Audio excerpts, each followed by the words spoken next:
Alors le groupe Schumacher a fêté ses 70 ans il y a très peu de temps, puisqu'il est né en 1947. Et je crois que c'est un anniversaire qu'on partage avec le Garak, qui est un partenaire historique du groupe. Alors le groupe Schumacher est présent principalement dans les Hauts-de-Seine, dans les Yvelines, en Bretagne et en Normandie. Il emploie aujourd'hui 800 collaborateurs, est un des premiers partenaires du groupe Renault en France, mais aussi du groupe Volkswagen.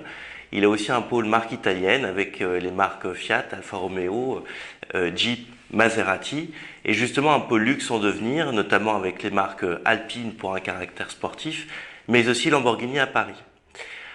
Alors là, le groupe Schumacher est à l'aube d'un profond changement, puisque c'est un groupe familial, il n'y a que 2 actionnaires, donc on partage encore, alors pour moi-même, une relative jeunesse, puisque j'ai 37 ans et mon frère François en a 29, il a moins de 30 ans. Nous sommes les 2 actionnaires d'un groupe familial. Et ce groupe familial va grandir, puisque d'ici quelques jours, début 2019, il va se rapprocher d'un autre groupe familial, une longue tradition, qui est le groupe Lamiro, pour former un groupe unique qui s'appellera désormais le groupe Lamiro Schumacher. Alors ce groupe, on parle de 1350 collaborateurs, à peu près 50 000 véhicules commercialisés ensemble à travers cette alliance, et de grandes ambitions pour les années à venir. Alors je disais un groupe familial et puis un groupe jeune, en tout cas jeune dans sa dynamique, un groupe qui laisse une place très importante au Garak et à ce partenariat historique, puisque nos apprentis, nos stagiaires représentent près de 4% de nos effectifs, et nous-mêmes nous sommes absolument convaincus qu'il faut entretenir, renouveler nos ressources. De nombreux managers ou top management même sont issus de notre partenariat avec le Garak. Et puis on voit les métiers changer, on parle des nouvelles mobilités, des nouveaux usages, des nouvelles technos, de la data. Et là, il nous faut absolument des nouvelles compétences, puisqu'on se dit que dans les 3 ans à venir, le secteur automobile va plus évoluer que sur les 25 dernières années.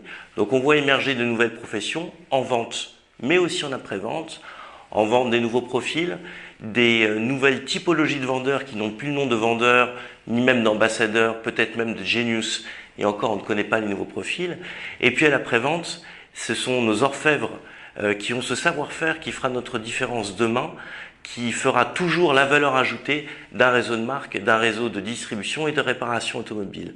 Des nouvelles professions, on évoquait les professions d'ingénierie. On parle de diagnostics qui sont de plus en plus compliqués, de plus en plus ardus, et qui nécessitent d'autres logiques, d'autres méthodes. Et ce sont donc toutes ces ressources que nous voulons développer pour inscrire, au-delà de ces 70 ans, les 20 ans à venir de ce nouveau groupe, donc Lamiro Schumacher. Pourquoi rejoindre le groupe Schumacher? C'est très simple, c'est un groupe qui croit à la fois dans le passé, mais aussi dans la jeunesse. Pourquoi dans la jeunesse? Parce que tout simplement, moi j'ai repris la direction du groupe, j'avais seulement 25 ans. Mon frère François, qui est le 2e actionnaire du premier pilier groupe Schumacher, qui va fonder aux côtés du groupe Lamiro, le groupe Lamiro Schumacher, eh bien mon frère François, il n'a même pas 30 ans, il est directeur de concession. Donc nous croyons dans la jeunesse qui, si elle n'oublie pas le passé, si elle tire une expérience de son histoire, elle sera capable de renouveler et d'avoir l'ambition de réaliser son avenir demain. Alors qu'est-ce qui fait qu'on se rencontre avec nos collaborateurs? D'abord, c'est toujours une rencontre qui est partagée, qui est équilibrée. Elle est équilibrée parce qu'il faut qu'il ait autant envie que nous, et c'est cette valeur d'engagement qui est peut-être la plus importante. Bien sûr, il y a la compétence technique, c'est 50% de ce qu'on attend de nos équipes. Il y a les 50 autres pourcents qui sont aussi le savoir-être, c'est essentiel. À travers ce savoir-être, c'est le respect de soi-même, le respect des autres, de son entreprise, et donc cette volonté toujours de s'engager dans un projet. Quand je parle d'un projet d'entreprise, il faut bien faire la distinction.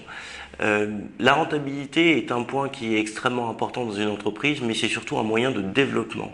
Ça fait 70 ans que ce groupe existe.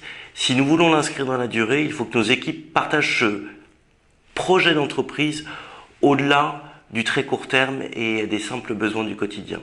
Et c'est bien une entreprise familiale qui doit se renouveler dans un secteur qui va profondément changer.